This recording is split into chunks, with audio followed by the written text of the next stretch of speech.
Okay, so next Tuesday is the second round of exam. So today we are going to do a review section on all those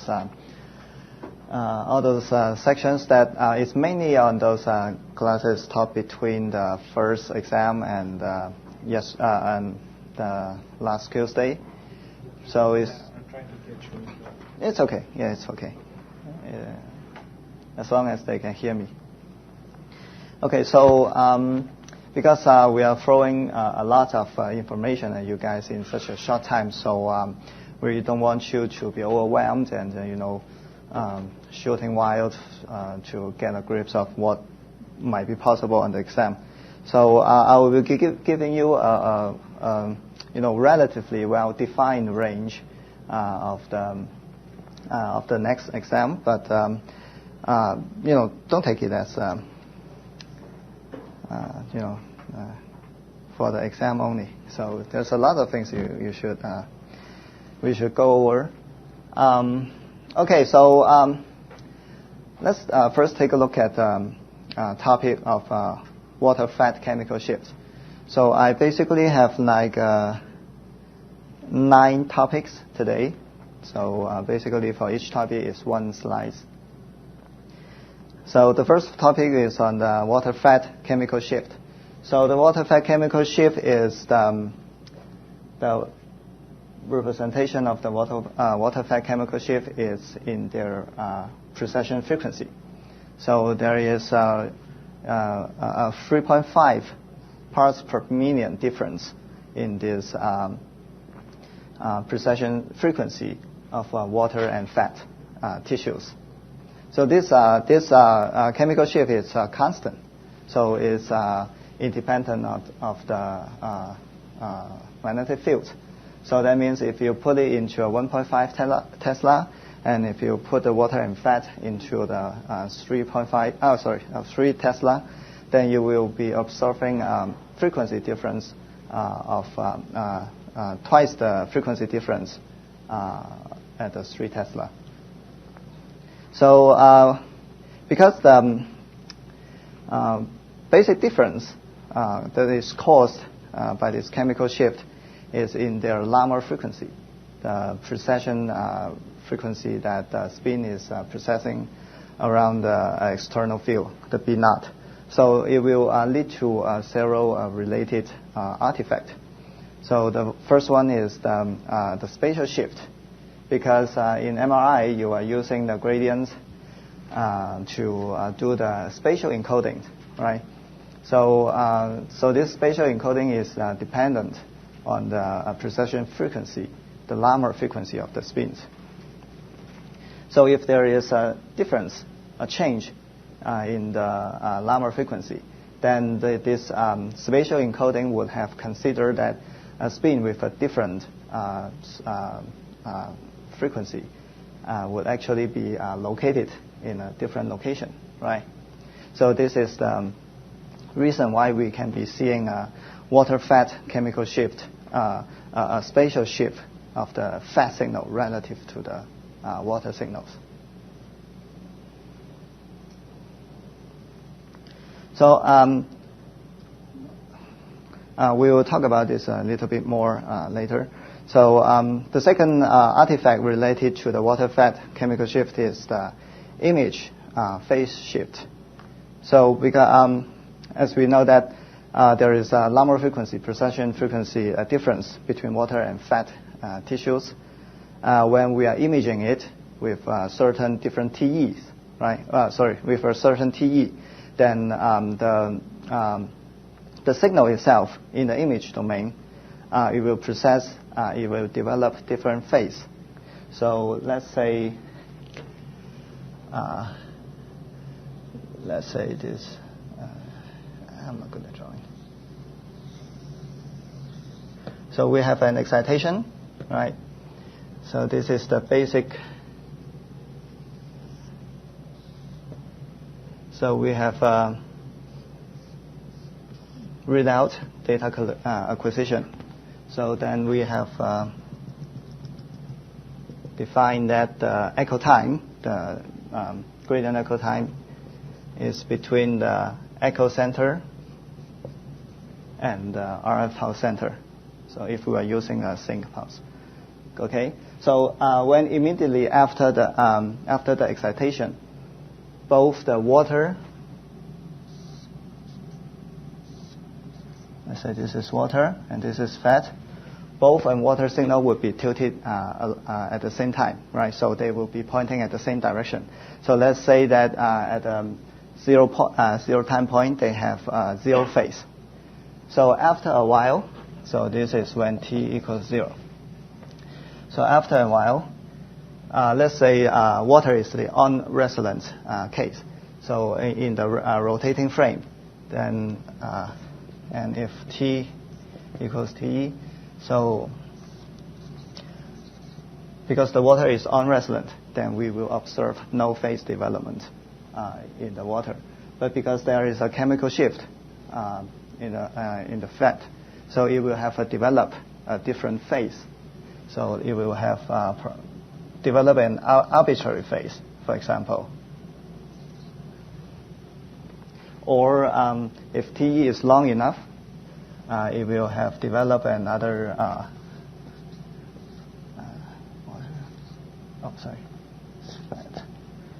It may have developed another an opposite phase of the water. So if the T is good, so the final the signal, if we have a partial volume effect, which is related to the third artifact. So if we have a partial volume, so in a voxel, let's say we have half of the signal that are coming from the water, and half of the signal coming from the fat, right? So so in this case, the signal now has become is the vector sum of both. So this is water, this is fat, and this is the signal of the voxel. So it's less than the absolute signal of the water plus the absolute signal of the fat, because it's now different. So in this case, if we have selected a TE, a proper TE, so that the phase of the fat signal is opposite of the phase of the water signal, now they actually is pointing at different opposite directions, so that they cancel each other. So now the signal. So in this case, the signal is now their vector sum. So this so is basically if it will become the signal voxel now becomes the signal of the water minus signals of fat.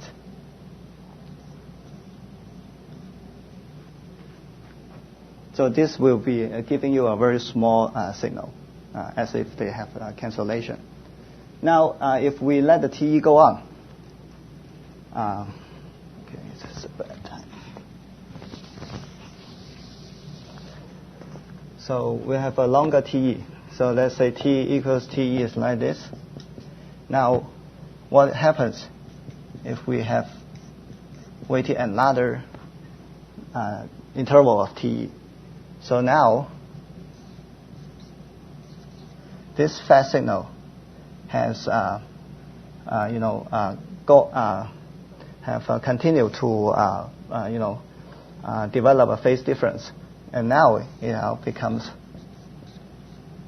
a 2 pi. It has developed a 2 pi difference in phase with water. But now, although there is a phase difference, but as long as this phase difference is like 2 pi or 2n pi, they are actually pointing along the same direction. Now at this time, the signal of the voxel now is actually equal to water plus. So now we still have the signal constructively adding together. So now we we can actually obtain a high signal now. So now, even if we are taking into consideration of the T2 star, we will still be able to, chances are we can still be able to observe a higher signal at a longer TE time than a shorter TE time because of this vector sum of the water and fat signal, if they are partial volumed in the same voxel. Right, so is there any questions about this? So it's pretty simple, right? Yes? Okay. I'll just leave it here.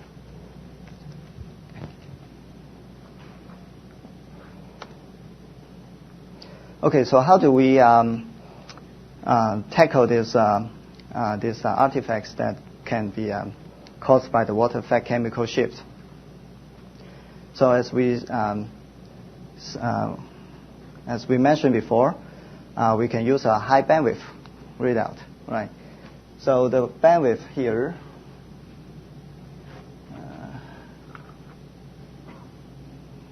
I'll just leave here. Okay, so the bandwidth here, if we are talking about the bandwidth along the readout, so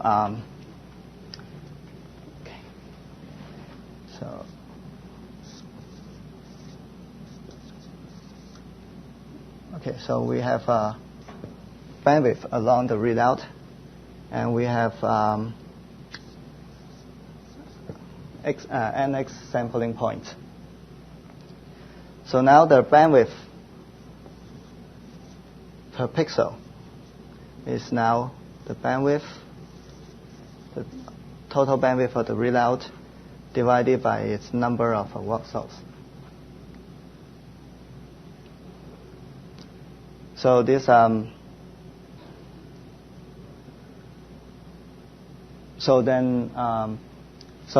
means for each voxels along the readout, for each pixels along the readout, it will have the equivalent bandwidth of this much. So that means if there is a change in the bandwidth of this much bandwidth, it will change. If the frequency, a change of the frequency is equivalent to this value, then you will observe a change in the spatial location of 1 pixel, right? Because the frequency now is encoded into the spatial resolution, right? The spatial information.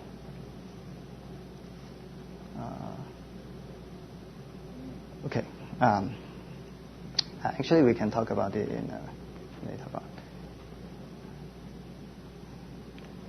Okay, so if we use a higher bandwidth, then we will be able to observe a smaller spatial shift. And if we use a single echo, so that means each case-based line is collected with separate independent excitation of the signal. That means the signal of each case-based line, they are irrelevant.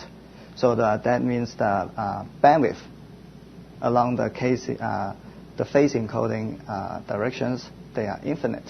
So with an infinite bandwidth, you will basically observe a zero spatial shift of the fat signal. And also using a shorter TE, you can also avoid the image phase shift, right? Because when TE equals 0, when the signal is just being excited, there will be no zero phase difference between the water and fat signal. So if you use a very short TE, the phase difference develop between the water and fat, they are also small.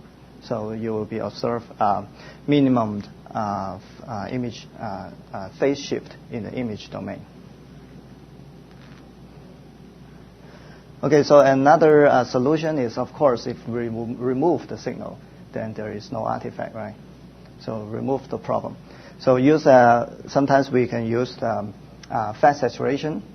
So we use saturation to first selectively excite the fat signal, and then we use the spoiler gradients to destroy the signal, so that there is no fast signal left for the subsequent excitation. And another method is to use a water selective excitation. There are several ways to do the water selective excitation, but we can use a spectrally selective RF pulse, or we can use some of the spatial spectral RF pulse we mentioned before, but that's not the focus of this chapter. And there is another multi-point phase imaging method.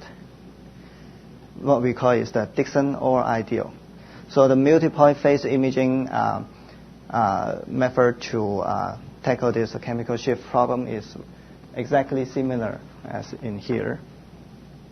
So, for example, we have obtained one set of data when we know that the phase of the water and fat, they are exactly opposite to each other.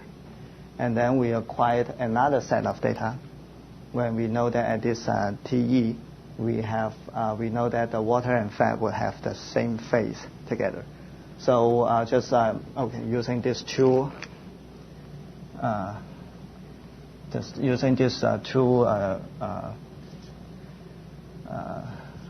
relations is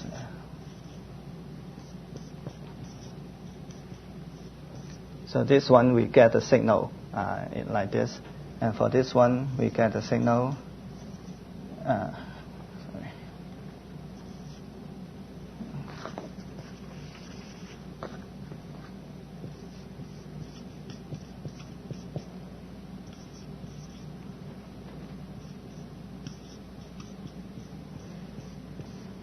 So just a simple solution to this linear equation, and we can note how much signal is from the water and how much signal is from the fat. So this is the 2-point method, right? Yeah, so this is the 2-point Dixon method. We simply cannot do the algebraic, we cannot solve it directly, right? We use 3-point method because we are taking this at different E. So we use the 3-point method. No, actually you can. You can, if you have a perfect field, a perfect background field, right? So then you will know that the exact TE when you can obtain exactly opposite phase between the water and fat, and you can know the next TE that you can obtain the in phase. So what we call this is out of phase, and this is the in phase. So we can simply calculate the in phase and out of phase TE. But most of the time there is background gradients, and we may not. So the actual situation may be something different. So it may have a little bit different phase here, right? So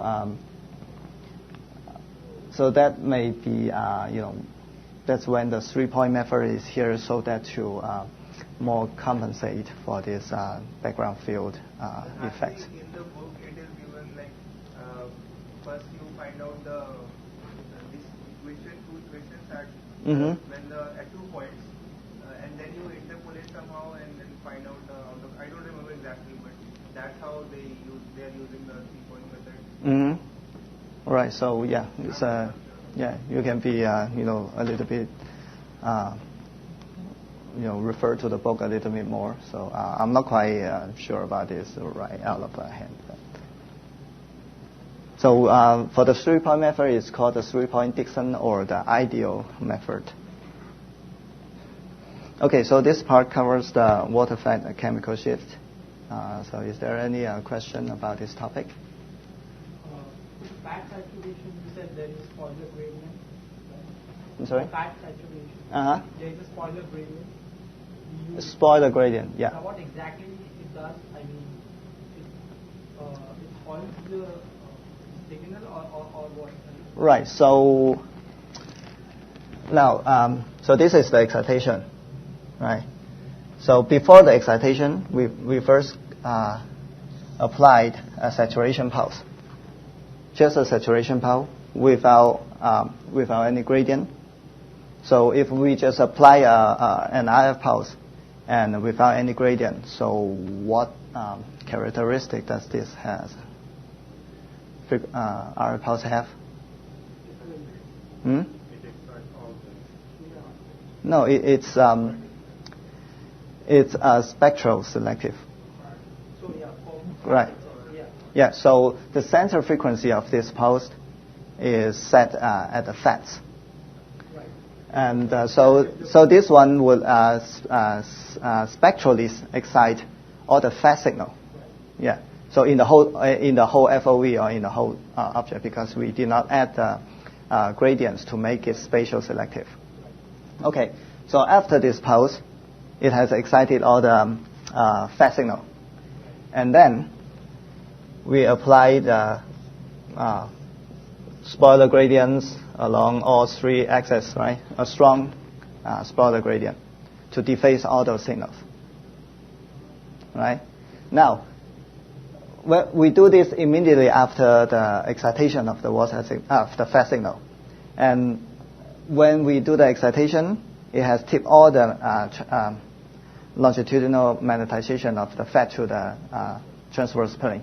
So after we destroys all the transverse plane, there is still no time left. There's very small time, little time for the FET signal to recover. So we can consider that there is no longitudinal signal left. So after that, we apply the normal excitation pulse with the center frequency located at the water's Lambda frequency, right? So that we can, and this one can also be a wide band, so that even its spectral bandwidth also cover the FET's frequency, but because there is no longitudinal magnetization for the FET, so it has nothing to excite. So this is the idea of the FET saturation. That first FET selective pulse would also keep the water signal, right?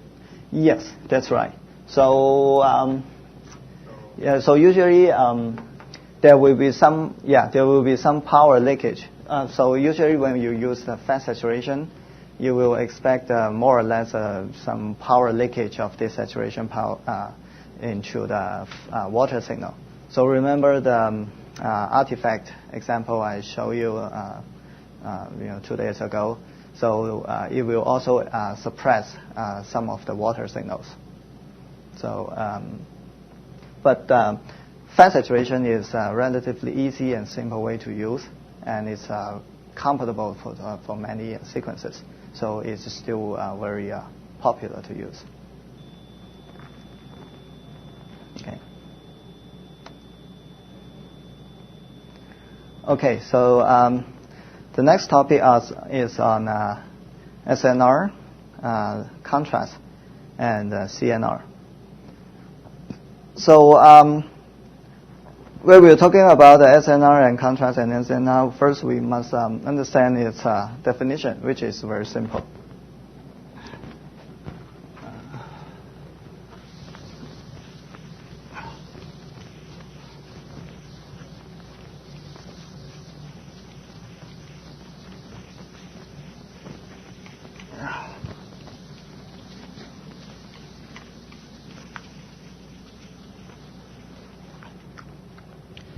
So the definition of SNR is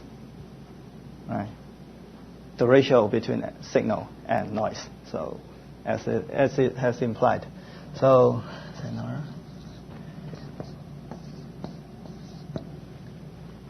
And contrast, definition of contrast.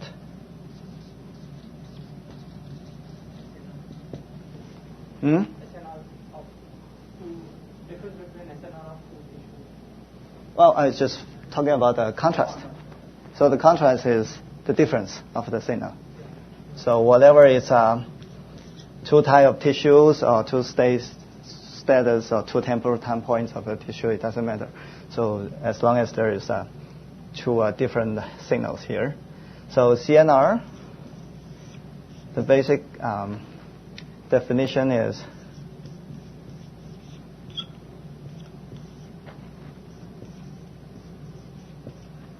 so if we have two different samples, one sample has SNR of its own and the other has SNR2. So the general definition of CNR is this the difference in their SNR. But usually when we are talking about what we are interested in the different tissues in the same image. So usually we can consider those noise in the same image to be roughly the same. So for simplicity, so usually it just we assume the same noise for the two tissues if they are in the same image. So so when we are talking about SNR, then first we must understand what signal do we have. So the signal itself, it will have to depend on what kind of image sequence you are using, right? What kind of if you are using a gradient echo, it's more like a T2 weighted, T2 star weighted. If you are using a spin echo, it's T2 weighted, and if you are using a short TE gradient echo, it's more like a T1 weighted image. So the signal itself, you have to understand its imaging the signal expression mechanisms. And also for different for specific sequence, if you know it, you understand. You need to know what would affect this signal with the different imaging parameters. So as we have mentioned before, the flip angle, the TE, TR, and bandwidth and resolution, they will all affect the signal level of the specific wassel or of the specific image type. And also the intrinsic parameters of the tissue properties.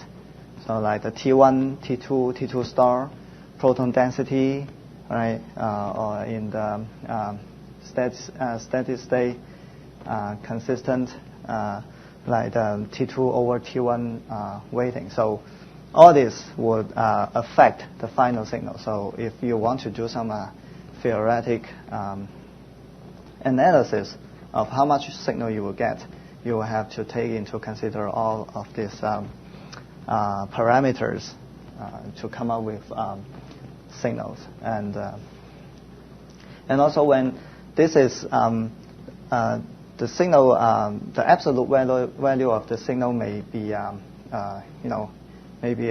difficult to to evaluate, because practically there may be different kinds of background noise or field shift, signal baseline shift. So most important, the effect of these parameters, the imaging parameters, and all those tissues properties, the effect is more like on the contrast, on the contrast to noise. So you see, we can see.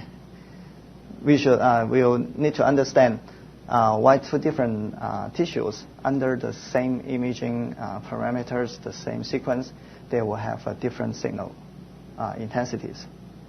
They may be have different proton densities. They may have a different T1 because we use already short TR.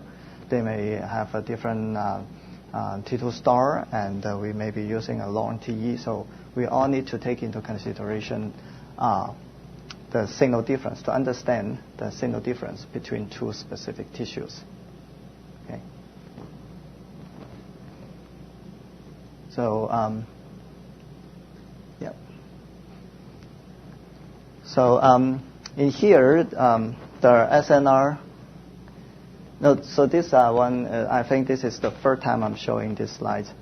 So this is a very, I think this is a very important slide that can give you a general idea of the interaction between different parameters, and this the SNR dependence on different imaging parameters.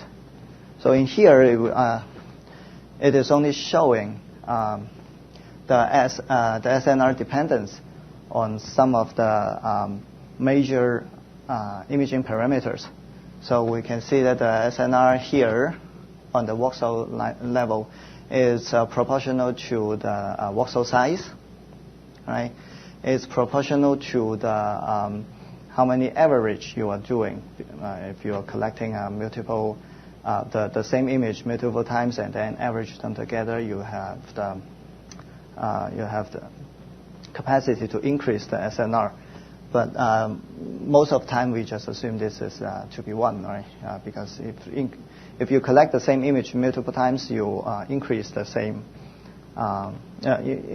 total scan time.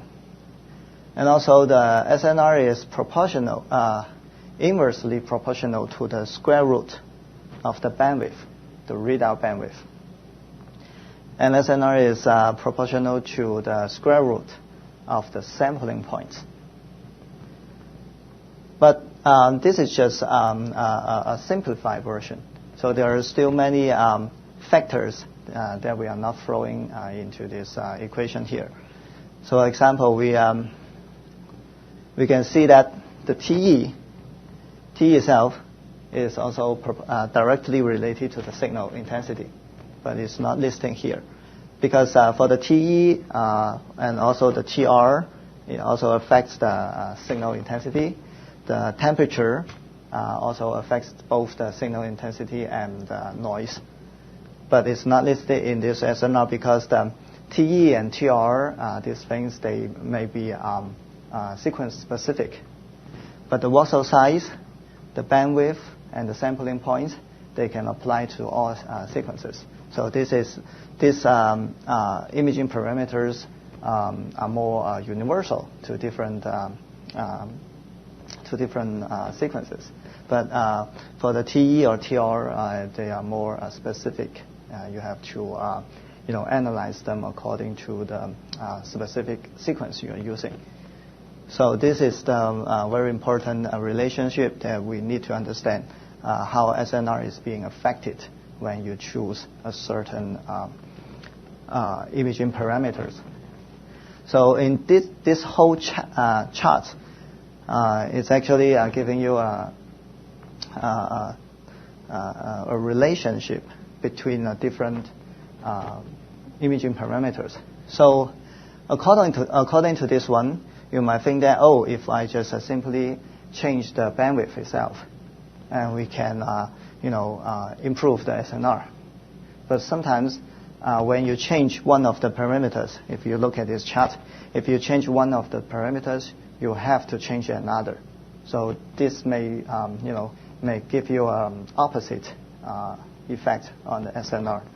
So we can take a look at how these imaging parameters would connect to each other, and they would change when if we change any of them.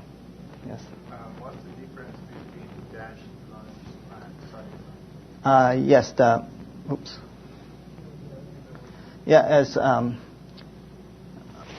I'm showing here. So the solid line means the two parameters that are proportional, and the dashed line is inverse proportional. Okay.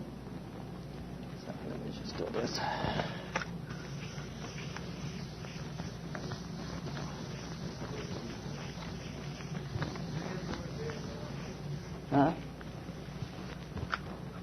Okay, so I always would like to start with the bandwidth. So we have a bandwidth here. So now we have a bandwidth. So with a bandwidth, usually when we talk about bandwidth, it's the bandwidth of the readout, right? So it's the bandwidth of the ADC, actually. It's the bandwidth of the ADC. So when we're given a bandwidth, we can immediately know that the sample rate of the readout, or the ADC. So let's say So this is the ADC. Right. So it has multiple readouts. So if we only know the bandwidth, we only know that the delta t, so the delta t between the two neighboring sample points. All right. So this is the information we can get if you only know the bandwidth. Now the next thing is that, okay, we know the delta t. So how long is this ADC? How long is the readout? Now we need to throw in another parameter. So we need to know that. So let's say this is the total TS. This is the TS. Sampling time. All right.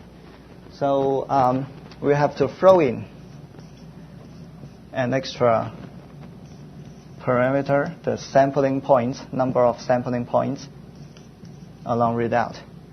So it will have like nx points here. So now we know the total sampling time of the total readout.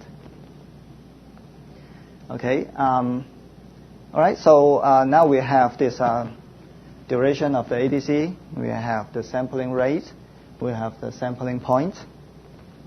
So what next? Let's determine to see if we can determine the readout gradient. So let's say the readout gradient is also on. So this is the readout gradient. It's also on during the ADC. Okay. So how do we know the readout gradient?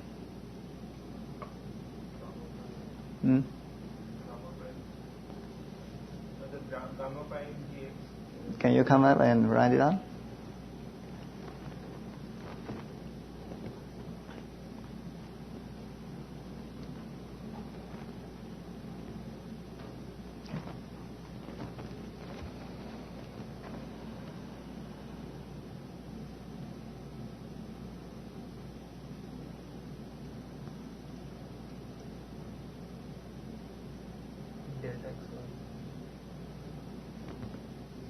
So we don't know the resolution yet. We don't know we haven't given you the voxel size.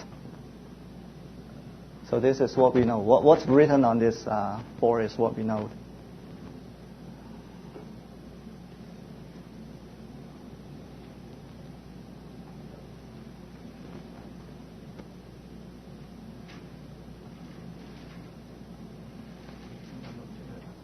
Yeah, actually there are different ways to see it, so don't worry about it. Oh, okay.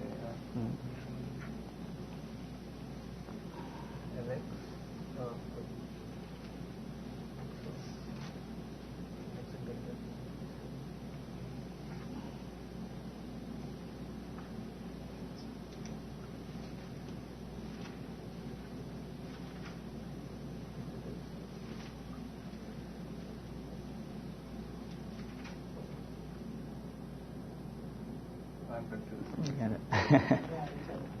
Okay, so it seems that we do not have enough information to go on. So if you are allowed to put down one extra parameter, which one do you want to know? So as you said, let's just put it down as the gamma gx and delta x. Is it? Is this the one you want? Okay. But it's not. The total bandwidth is not this one. Yeah, another one, nx. Right. Because the total bandwidth is the coverage of the whole FOV, right? Okay, so let's say we now throw in the delta x as the voxel size in here. Okay, so now we can know that the gx equals just bandwidth divided by gamma bar delta x nx. So what does this one is? This one is the is just the FOV. So let's say LX. Right. So we have the LX here, the bandwidth, NX, delta X.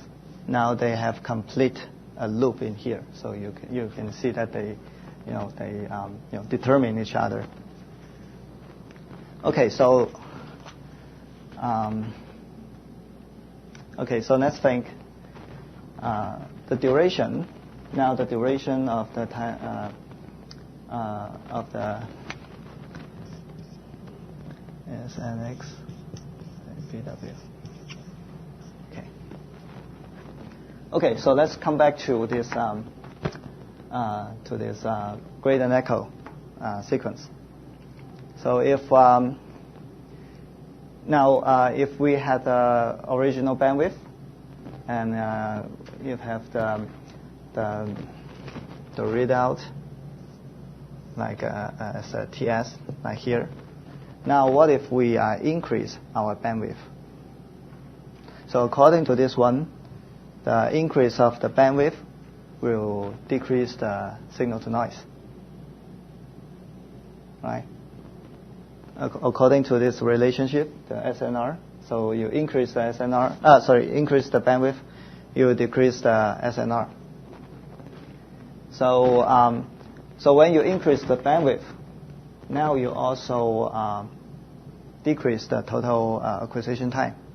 So now, if you still want to collect the echo at this point, at this TE, now you actually need to use shorter the total readout. So this is the TS prime. So the new duration of the readout now is become shorter, right? So with a shorter readout, what can you do now in terms of to improve the SNR?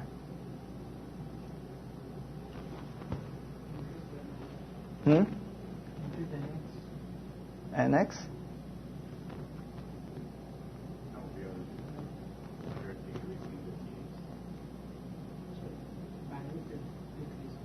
Mm-hmm. So if we are keeping everything the same? No, you have to increase the NX, right? Because you are decreasing TS. No, I can decrease the bandwidth. Yeah, all the time. So if I decrease the bandwidth, but if I keep the voxel size the same and NX the same, can we do that? Then change the value. You said delta X is same and NX is same, right? So you might have to change the GX. You mean this TS you have to change, right? GX. Yeah, TX. G. Oh, GX. Right. That's right. The GX has to change. Right. So with a changed GX, now you have to use. Now we have increase the bandwidth, and now we have to increase the GS. If we want to keep the FOV the same, if we want to keep the sampling points the same, and if we keep the resolution the same. So with a high gradient, then if there is, if we remember about the background gradient in field inhomogeneity, and if we use a higher one, then we can actually reduce the signal, the image distortion due to the background gradient along the readout. Right? Yeah. So now, actually, we like decreasing the SNR, but we have now to improve the image fidelity itself. So there are some. This is just one example to show that you can always get some to sacrifice one aspect, and you can gain another advantage. So what is the definition for this image fidelity? I'm sorry? What is the definition for image fidelity? Oh, image fidelity is the image itself is more a true representative of the object itself. So if the existence of the background gradient has distorted the image, now the image itself is no longer a true representation of the original object, right? Well, but the noise would cause the same problem as the distortion. Well, it could, but that depends on whether you have enough SNR to spend in the first place. Right, but here in this example, we lose the SNR, but in the other hand, by increasing the TX, we improve the distortion, right? Reduce the distortion. Or reducing the distortion. Right. So both SNR and distortion are reduced, right? Yes. So which one is better, reduction in SNR or reduction in distortion? Obviously, reduction in distortion is right. better. So but, yeah. No, the cost is reduction in SNR, right? Okay. So that is a practical question. So you have to be depending on the actual case. So if your image already have a low SNR, you might have to you have to. I don't think you need.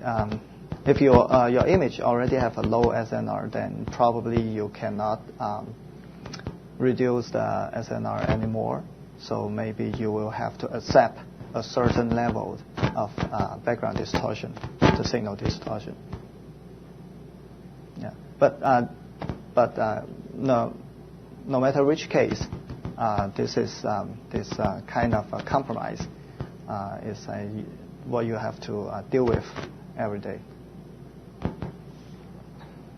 Okay, so come back here. So if we have, on the other hand, if we have increased the bandwidth, now we have shortened the duration of the readout.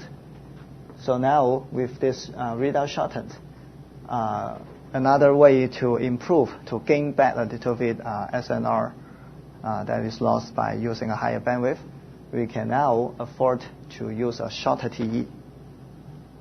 We can now afford to use a shorter TE. Well, with when you use a shorter TE now, you can gain back a little bit SNR that is caused by the less T2 star decay. So this is the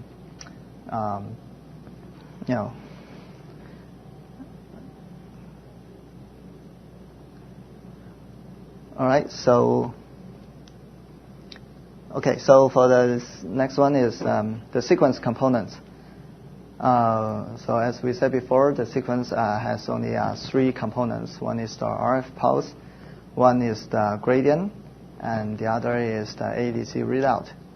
So the readout we have just discussed about its bandwidth, about its sampling rate, and about its center frequency. Well, we did not talk about its center frequency. So first, when we talk about the RF pulse, we always have to understand that it has a certain center frequency. So, for example, for this one, the center frequency is located at the center frequency as the same as the FAT's frequency. And for this excitation, its center frequency is at the waters. So also when we are using the RF pulse as the slide select for the slide selection, the center frequency of the RF pulse is directly decides the exact location of the slice being selected. And the bandwidth, if we are talking about in the slide selection, the bandwidth of the RF pulse is will determine the width of the thickness of the slice. And also we need to know that the RF pulse has a very specific frequency profile. So usually when we are using a sync pulse, we are expected to get a rectangular pulse or a frequency profile that is close, as close to the rectangular profile as possible. Right. So, but for the if we're using take example for the fast saturation pulse. So for fast saturation pulse, it is usually using Gaussian pulse. So its frequency profile is also a Gaussian. So that's why we are seeing it a lot of energy leakage into the water frequency components. And also for the gradients, we have the readout gradients. We have the phase encoding gradients. And we have the slide selection gradient. So they have different functionalities, and it has to be play out differently. So for the readout, we need to know that there will be, when we do the normal readout, usually there will be pre-phase gradients to move the gradient moment toward the edge of the K-space, so that when the readout gradient sweeps through the K-space, the echo center can correlate with the K-space center. And also the gradients strength and duration, we have just calculated here. And also the concept of gradient moment.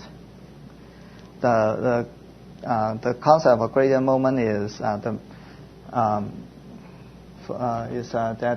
to create an echo, the gradient moment, the zeroth order of the gradient moment actually means the area of the gradient. So that gradient moment must be 0 at the center of the echo. Or from the other, from another way to see it, whenever there is a zero moment of the, whenever that zeroth moment of the gradient has reached the value of 0, there will be a gradient echo. Okay, just a little bit. All right. So here are some important sequences that you must bear in mind. So first one is the 3D and 2D and 3D gradient echo. So as shown here. Another one is the spin echo. That the spin echo is the TE of the spin echo is exactly the same twice as the interval between the excitation pulse and the refocusing pulse. And also the EPI sequences.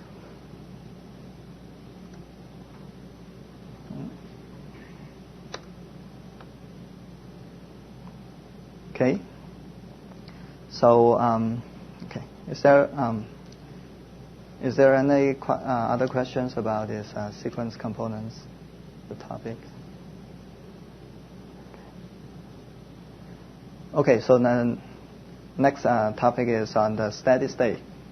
So we have two kinds of steady state. One is incoherent, and another is coherent. So we must understand the definition of these two steady states.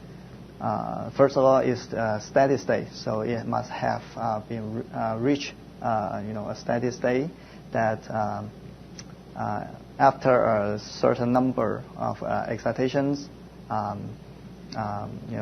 it will just a simple repetition of the signal, and the signal, if you just keep playing that excitation, that train of excitation, the signal will not change.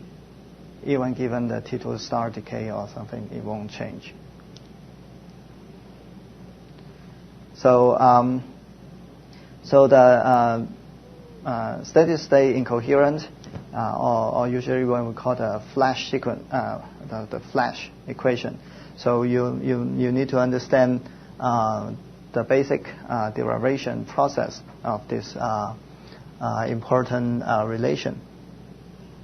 So this one is very important. It will help you to understand many the relevant imaging parameters and their effects on the imaging signal intensity and the imaging contrast. And also, you need to understand the gradient spotting mechanisms. And for the SSC, you need to understand the definition, the relevant imaging parameters. So it's frequency response profiles at different flip angles. And also its image contrast is T1 over T2 weighted. And as for the background field inhomogeneity effect, now we have to distinguish the difference between these,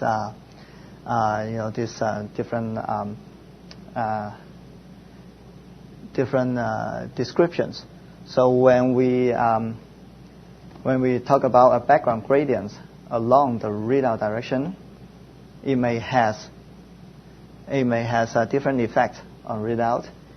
It may have its effect on phase encoding, and it may have the effect on slide selections. So you have to. Okay, so let's just see.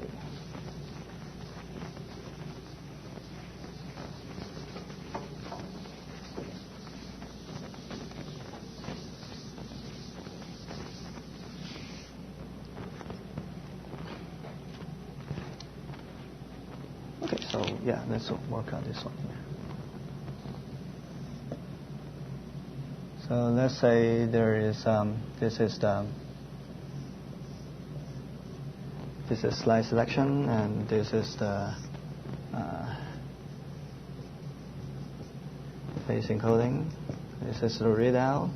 This is SS. This is the RF.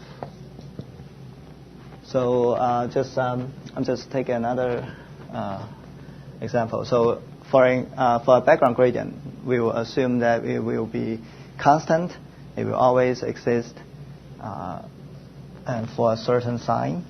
So let's say this is the background gradient as it goes on, and as it goes on. Okay. So this is the background gradient along the readout direction, and as we have discussed before, it will have its own effect on the readout signal, on the phase encoding, on the slide select. So when for the slide select, it will be the part that correlates with the slide selection gradient, right?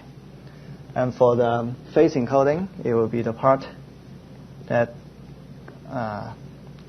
is overlapping with the phase encoding. Actually, it's not only the phase encoding; it's between the excitation and before the readout. So it will act like a certain phase encoding.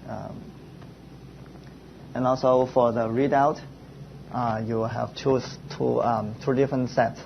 So for the first part, it's the one that is overlap with the pre-phase gradient, and this one would lead to an echo shift, because now the gradient moment of this readout, now it will have a shift in those gradient moment because of this part.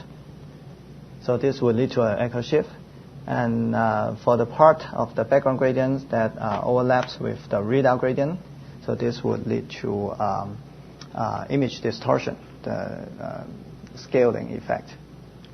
Right. So for this part, I think you can take a look at the slides that I did, and I think it's pretty clear right there.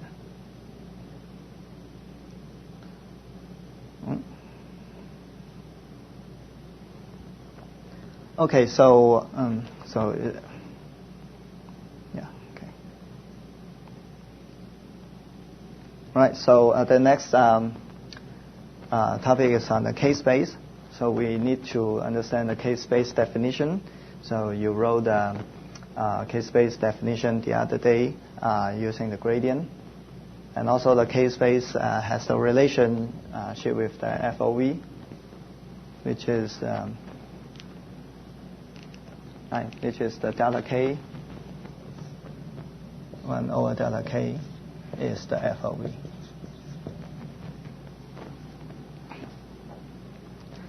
So in K-space, when we were talking about the reordering of the K-space, we are talking about how the schemes that and the orders that we put in those phase encoding lines. So when we are talking about, for example, the ascending reordering schemes, so this is the readout, Kx, and this is the Ky. So when we are talking about ascending scheme, that means we collect the data lines this way. So upside down, so this will be 1, 2, 3, 4, all the way to ny. So for descending, it will be the other way around, from the top to bottom. For the center out means that we collect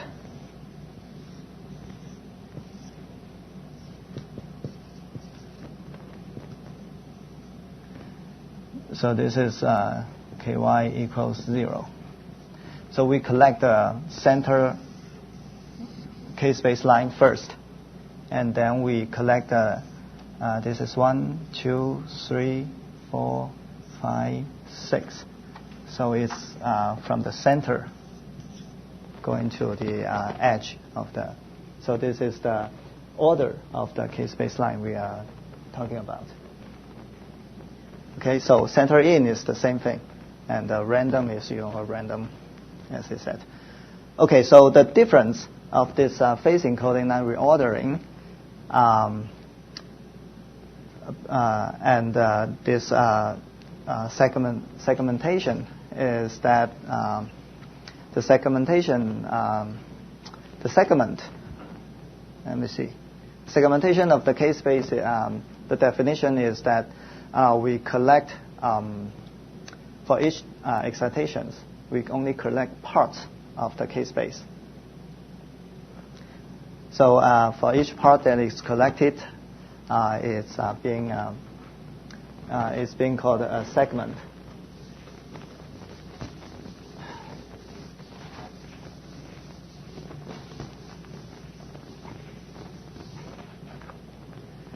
So now we have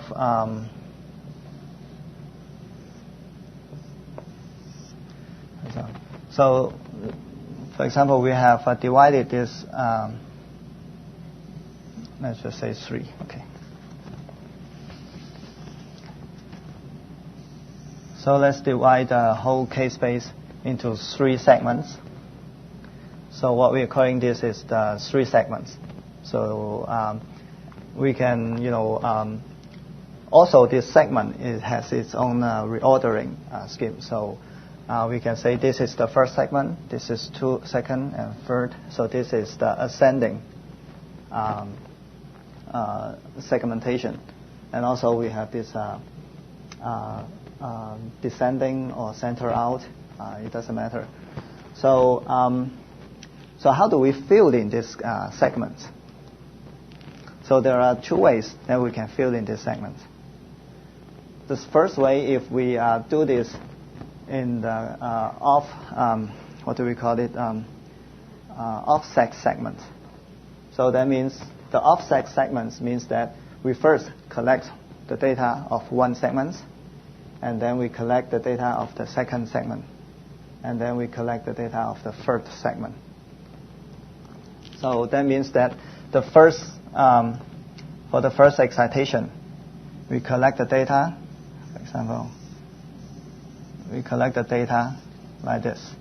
So we first fill out the first segment, and then for the second excitation, we collect the data again. in the same way to fill out the second segment. So for the first one is the same way. So there is another way to do this, to fill in the segment.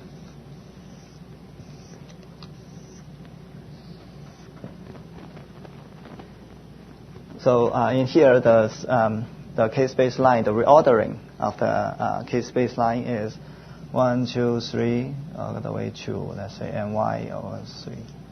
So the next one is ny over 3 plus 1, all the way to ny 2.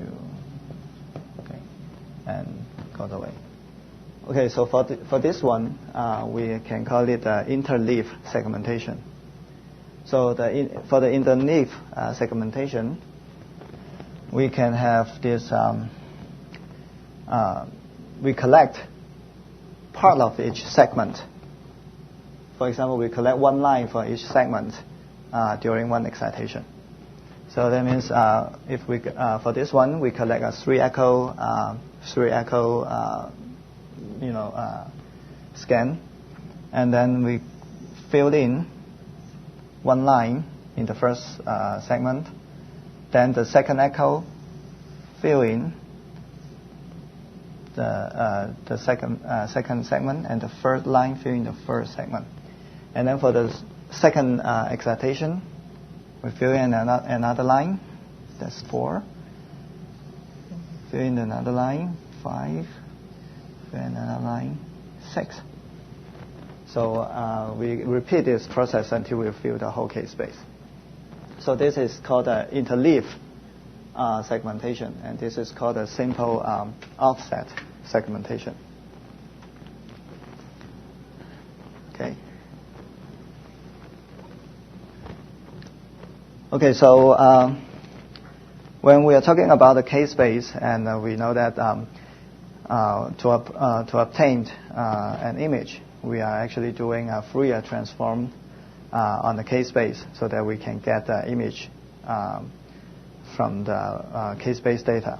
So there is some important Fourier transform theorem that that most widely used. So there are like 10 to 12 different transform theorem, but the linearity and the space shifting theorem are the most widely used of them all. So the linearity is that if you collect the linearity is means that if you have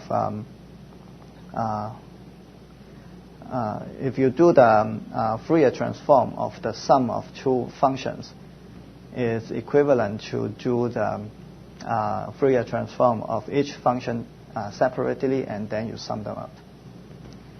And the space shifting is that we have mentioned before. A space shift in one domain will lead to the a phase shift in the other. So if we have a space shift in the image domain, so that the head moves, and then we will have if we have a phase shift in the k-space domain, so because when the head moves, right, so it will reflect to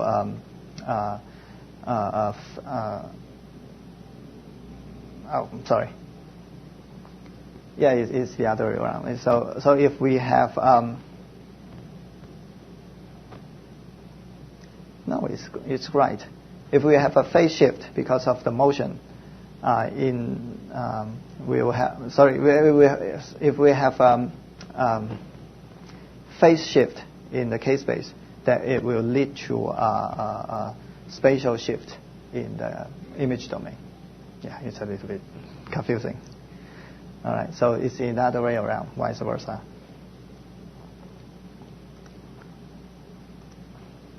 Okay, So there are some important constants that we need to bear in mind. So the first one is, of course, the gyromagnetic constant.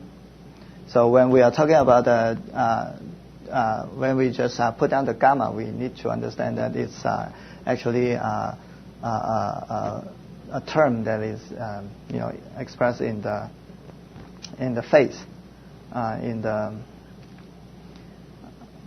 so usually when we are doing if we just want to use the frequency that is representing, we usually have to use the gamma bar, right? So another one is the water-fat chemical shift, which is 3.5 ppm. And also for the units, during the calculation, you must want to make sure that your unit is correct. So for the B naught is Tesla. For the gradients, it's millitesla per meter. And for bandwidth, you can use hertz, kilohertz, million hertz, or if we are talking about the hertz per pixel, we can have the hertz per pixel to represent the bandwidth for each single voxels. And also for the imaging parameters, timings, for like a TE, GR, and the duration of the ADC readout, usually it's in milliseconds. And for the dimensions, usually it's in millimeter, or sometimes it will be in the centimeters. So just make sure that you have used the correct unit during the calculations.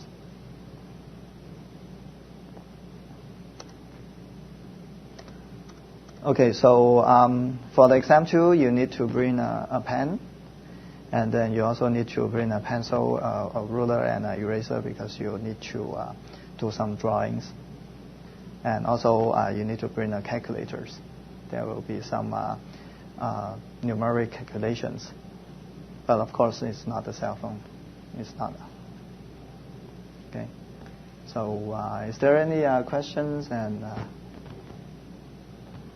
we can. From the water fat separation topic, it's the sum. It's the problem which was asked. Okay. There's the inversion recovery and. There's a fat signal, a water signal, and a silicon signal, and you have to null both of them and you have to show. Can you help us? I mean, it would be great if you could help in showing how to exactly null the signal. Well, the silicon signal is a little bit tricky. I'm not quite sure. Maybe we can discuss a little bit, off the topic. But I remember it's not that straightforward. Right.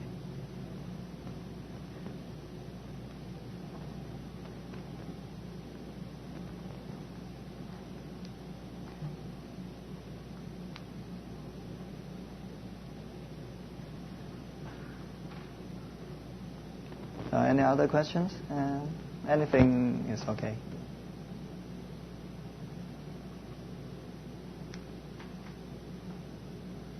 Okay, so okay. Just if you have any questions, you can always contact me, and we can also discuss it. Okay. You have a PDF on MRI website, right? Yes. Yeah. Mm-hmm.